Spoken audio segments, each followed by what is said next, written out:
Commencé un jour, au village de Kombala. Il existait un cimetière ancien, évité même par les chasseurs. Les anciens disaient, là-bas, les morts ne dorment pas, ils observent. Chaque enfant apprenait très tôt à respecter les tombes, même en pensée. Sadio avait 22 ans. C'était un garçon grand, musclé, toujours prêt à rire fort.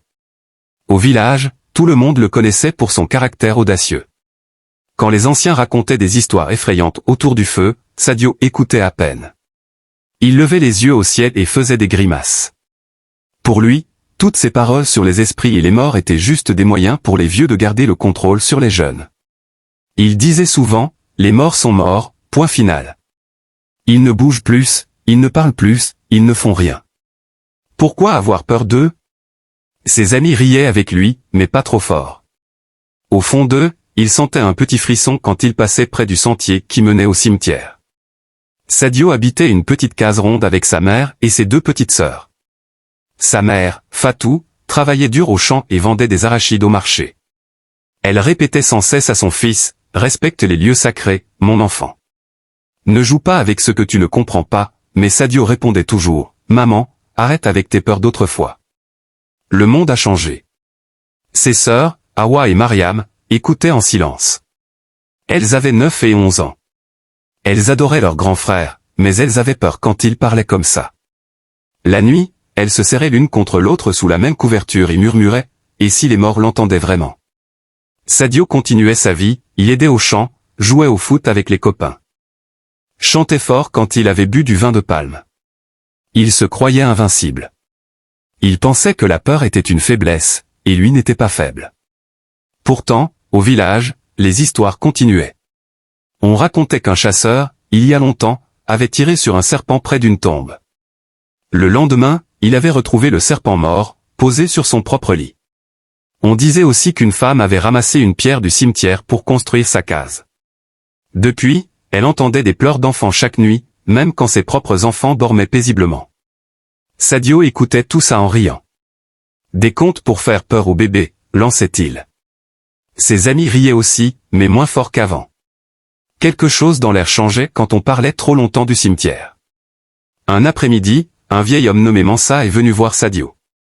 Mansa était respecté, il connaissait les plantes, les prières et les signes cachés. Il a dit doucement, « Jeune homme, ta bouche parle trop. Les mots voyagent. Certains endroits les attrapent et ne les oublient jamais. » Sadio a répondu, « Grand-père, garde tes proverbes. Moi, je vis dans le présent. » Mansa a secoué la tête et est parti sans ajouter un mot. Ce jour-là, pour la première fois, Sadio a senti un léger malaise au ventre. Mais il l'a vite chassé. Il ne voulait pas ressembler aux autres, ceux qui tremblaient pour rien. Le village de Kombala était petit, avec des cases en terre, des arbres à mangue et un puits au centre. Les gens vivaient de la terre, des animaux et les histoires transmises de génération en génération. Sadio aimait sa vie là-bas, mais il rêvait de plus. Il voulait aller en ville, voir le monde moderne, loin des superstitions. Ses amis l'encourageaient parfois, mais il restait prudent. Un soir, après une longue journée au champ, Sadio s'est assis sous un arbre avec Bakari, son meilleur ami. Bakari était plus calme, plus réfléchi. Il a dit, « Sadio, pourquoi tu défies toujours les anciens?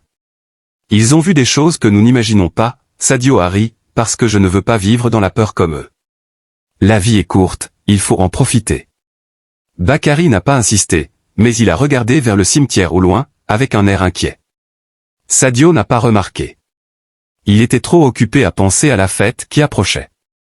La récolte était bonne cette année, et tout le monde se préparait à danser et chanter. Pour Sadio, c'était l'occasion parfaite de montrer son courage une fois de plus.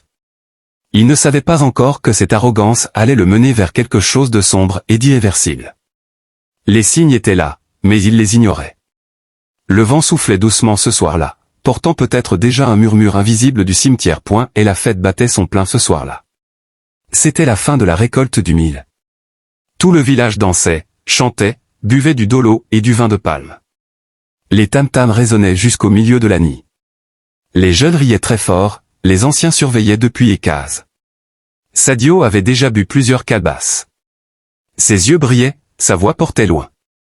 Il racontait des blagues, faisait le clown, et tout le monde l'applaudissait. À un moment, un de ses amis, nommé Bakary, a lancé « Sadio, toi qui dis que les morts ne font rien, pourquoi tu n'irais pas faire un tour dans le cimetière cette nuit ?» Les autres ont ri, mais certains ont arrêté net. Sadio, gonflé par l'alcool et les encouragements, s'est levé d'un bond. Facile. Je traverse le cimetière d'un bout à l'autre. Seul. Avec une torche. Vous verrez, je reviendrai en sifflant. Sa mère, qui passait par là, l'a attrapé par le bras. Sadio, tais-toi. Ne dis pas des choses pareilles. Mais il s'est dégagé en riant. Maman, relaxe-toi. C'est juste pour rigoler. Les amis ont continué à le pousser. Vas-y. Montre-nous. Quelques-uns ont même parié des pièces. Sadio a pris une grosse torche en feuilles sèches, l'a allumée et s'est dirigé vers le sentier sombre. La foule l'a suivi jusqu'à l'entrée du cimetière. Personne n'a osé aller plus loin. Il s'est retourné une dernière fois, a fait un grand sourire et a crié « À tout de suite, bande de peureux !» Puis il a disparu entre les tombes. Au village, le silence est tombé d'un coup. Les tam-tams se sont tus. Les gens se sont regardés. Certains ont commencé à prier doucement. Fatou, la mère de Sadio, est restée debout à fixer l'obscurité. Elle tremblait. Sadio marchait entre les tombes. Au début, il riait encore tout seul. Il lançait des blagues à voix haute. « Il est mort, vous dormez ou quoi? Réveillez-vous, c'est la fête. » La torche faisait danser des ombres bizarres sur les monticules de terre. Plus il avançait, plus l'air devenait lourd. Il faisait frais, alors que la nuit était chaude. Il sentait une odeur étrange, comme de la terre mouillée après la pluie, même si le ciel était sec depuis des semaines. Il continuait à parler fort pour se donner du courage. Mais au fond, son cœur battait un peu trop vite. Il se disait, c'est rien, c'est juste mon imagination. Il est arrivé au milieu du cimetière. Là, il a vu la fameuse tombe sans nom, celle dont tout le monde évitait de parler. Elle était plus petite que les autres, recouverte d'une terre rouge très vive. Pas de pierre, pas de signe, rien. Sadio s'est arrêté. Il a regardé autour de lui. Personne. Juste le silence et les ombres. Il a senti un frisson monter le long de son dos, mais il l'a chassé en riant. « Allez, c'est maintenant ou jamais. » Il a levé sa torche et a crié « Toi là-dedans, montre-toi si t'es courageux. » À cet instant précis, un vent froid est arrivé d'un coup. La flamme de la torche a vacillé très fort. Sadio a protégé la flamme avec sa main, mais le vent était trop puissant. La torche s'est éteinte d'un seul coup. Le noir complet. Sadio a senti son ventre se nouer. Il a essayé de rallumer la torche, mais ses mains tremblaient. Il a murmuré, « C'est rien, c'est rien. » Mais sa voix sonnait faux dans l'obscurité totale. Il a marché à tâtons, trébuchant sur des pierres. Son cœur cognait. Enfin, il a vu les lumières du village au loin. Il a couru. Quand il est arrivé, ses amis l'ont acclamé.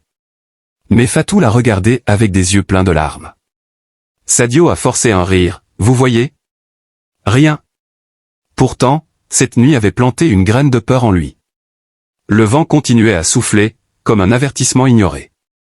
Le village reprenait la fête, mais plus doucement.